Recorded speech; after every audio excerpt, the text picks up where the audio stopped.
അപ്പോഴാണ് ഈ സ്തുതിപാഠക സംഘം ഇറങ്ങിയിട്ട് ഇപ്പൊ ഒരു പുതിയ അവതാരമാണ് കേരളത്തിൽ അവതരിച്ചിരിക്കുന്നത് എന്ന് വരുത്തി തീർക്കുന്ന ഏറ്റവും ദയനീയമായ ഒരു സ്ഥിതിയിലേക്ക് CPM എന്ന് പറയുന്ന പാർട്ടി എത്രമാത്രം ജീർണിച്ചിരിക്കുന്നു എന്നതിന്റെ ഏറ്റവും അവസാനത്തെ ഉദാഹരണമാണ് പിണറായിയെ സ്തുതിച്ചുകൊണ്ടിറങ്ങിയ അവസാനത്തെ വീഡിയോ ഗാനം. കേരളത്തെക്കുറിച്ച് ഇങ്ങനെയാണ് CPM ധരിച്ചു വച്ചിരിക്കുന്നത്. പ്രബുദ്ധരായ കേരളത്തിലെ ജനങ്ങളുടെ ഇടയിലേക്ക് ഇങ്ങനെയുള്ള വിശേഷണങ്ങൾ കൊണ്ട് അതാണ് ഇത് തന്നെയാണ് കേന്ദ്രത്തിൽ മോഡിയെക്കുറിച്ച് അവർ ചെയ്യുന്നത്, BJP ചെയ്യുന്നത്. അതിന്റെ വേറൊരു ഫോർമാറ്റിലാണ് കേരളത്തിൽ പിണറായി വിജയനെ അവതരിപ്പിക്കാൻ ശ്രമിക്കുന്നത്. ഇത് കേട്ട ആളുകൾ ചിരിക്കുകയാണ് എന്ന് മനസ്സിലാക്കാൻ ബോധമില്ലാത്തവരായി കേരളത്തിലെ CPM നേതൃത്വം അധപ്പതിച്ചല്ലോ എന്നാണ് ഞങ്ങളുടെ സങ്കടം.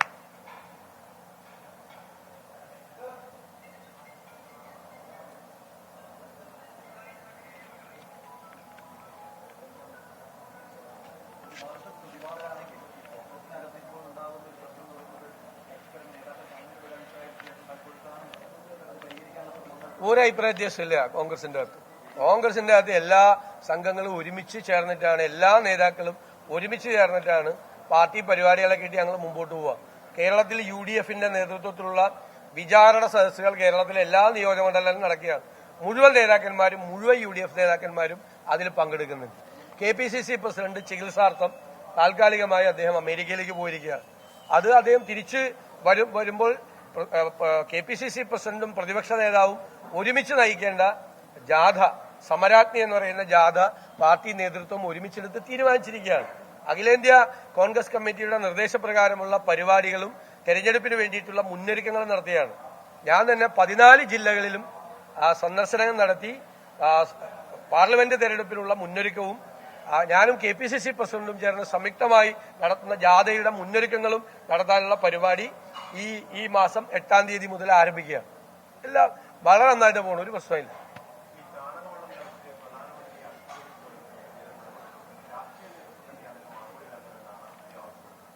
അല്ലെങ്കിൽ അത് കോൺഗ്രസ് നേതൃത്വം UDF ഒന്നും അല്ല ചെയ്തത്, അവിടുത്തെ കുട്ടികളെ ചെയ്താണ്. ഞാനെന്ത് പറയാൻ.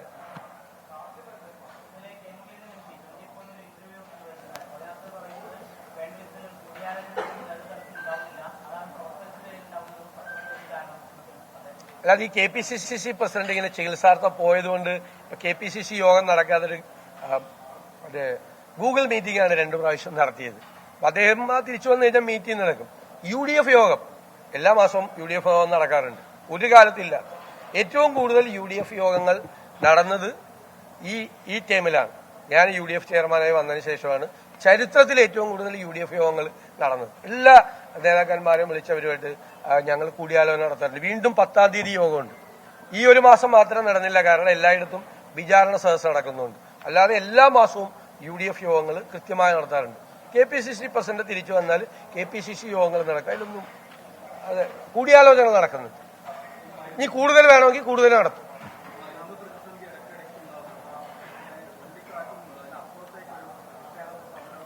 അല്ല, ഞാൻ പറയട്ടെ, ഒരു കാര്യത്തിൽ പോരല്ലോ പ്രതിഷേധം. അതിന്റെ പൊതുവായ പ്രതിഷേധമാണ് ഇപ്പൊ ഞങ്ങൾ നടത്തുന്ന വിചാരണ സദസ്സ്. അതിന്റെ ഭാഗമായിട്ടുള്ള സമരത്തിന്റെ ഭാഗമാണ്. കഴിഞ്ഞ 6 മാസത്തിനുള്ളിൽ 2 പ്രാവശ്യം UDF സെക്രട്ടേറിയറ്റ് സ്തംഭിപ്പിച്ചു. ഉപരോധം, സമരമാണ്. എല്ലാ വിഷയത്തിലും സമരം നടത്താൻ പറ്റില്ല. അപ്പൊ ഞാനിപ്പോ ഒരു സീക്വൻസ് പറയാം, സീരീസ് പറഞ്ഞു.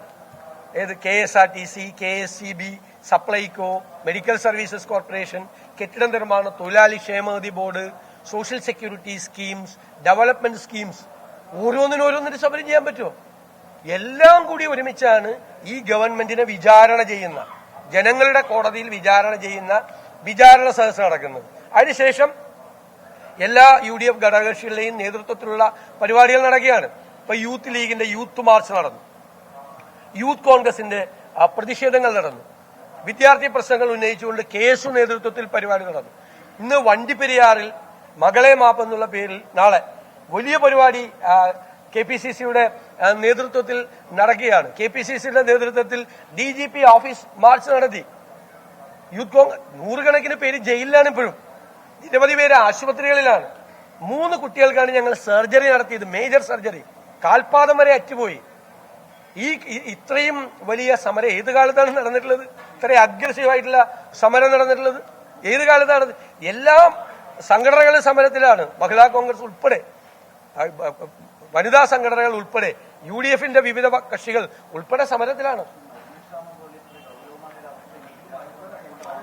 അതിപ്പോ ഒരു പുതിയ കാസ്പിന്റെ ഞങ്ങളിത് വിചാരണ സദസ്സിലേക്ക് ഉന്നയിക്കുന്ന പ്രധാനപ്പെട്ട, അതായത് ഇപ്പോ സ്വകാര്യ ആശുപത്രികൾ ചേർന്ന് കാസ്പിന്റെ കാർഡ് സ്വീകരിക്കണ്ടെന്ന് പറഞ്ഞിരിക്കുക. കോടിക്കണക്കിന് രൂപയാണ് സ്വകാര്യ ആശുപത്രികൾക്കും സർക്കാർ ആശുപത്രികൾക്കും കൊടുക്കാനുള്ളത്. ജീവനക്കാർക്ക് വേണ്ടി സർക്കാർ ആവിഷ്കരിച്ച മെഡിസപ്പ് ഇൻഷുറൻസ് സ്കീം തകർന്നുപോയി. ഇപ്പൊ എല്ലാ ആശുപത്രികളിലും പിന്മാറുകയാണ്. കാസ്പിന്റെ കാർഡുമായി ചെന്നാൽ ഒരു ആശുപത്രിയിലും ഈ കാർഡ് സ്വീകരിക്കുന്നില്ല. നേരത്തെ പറഞ്ഞ മാവേലി സ്റ്റോറിൽ സാധനമില്ല. ഒരു കൊല്ലത്തിനുള്ളിൽ 2 പ്രാവശ്യം വൈദ്യുതി ചാർജ് കൂട്ടി. ബസ് സർവീസുകൾ റദ്ദാക്കുന്നു. കേരളം കണ്ട ഏറ്റവും പരിതാപകരമായ ഒരു അവസ്ഥയിലേക്ക് ഈ സംസ്ഥാനം കൂപ്പുകൂത്തുകയാണ്. അപ്പൊ അതിന്റെ സമരങ്ങളാണ് നടക്കുന്നത്.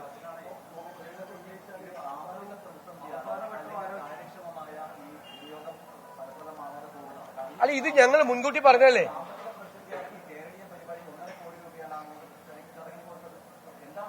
ഇതല്ലേ നമ്മൾ റേസ് ചെയ്താണല്ലോ.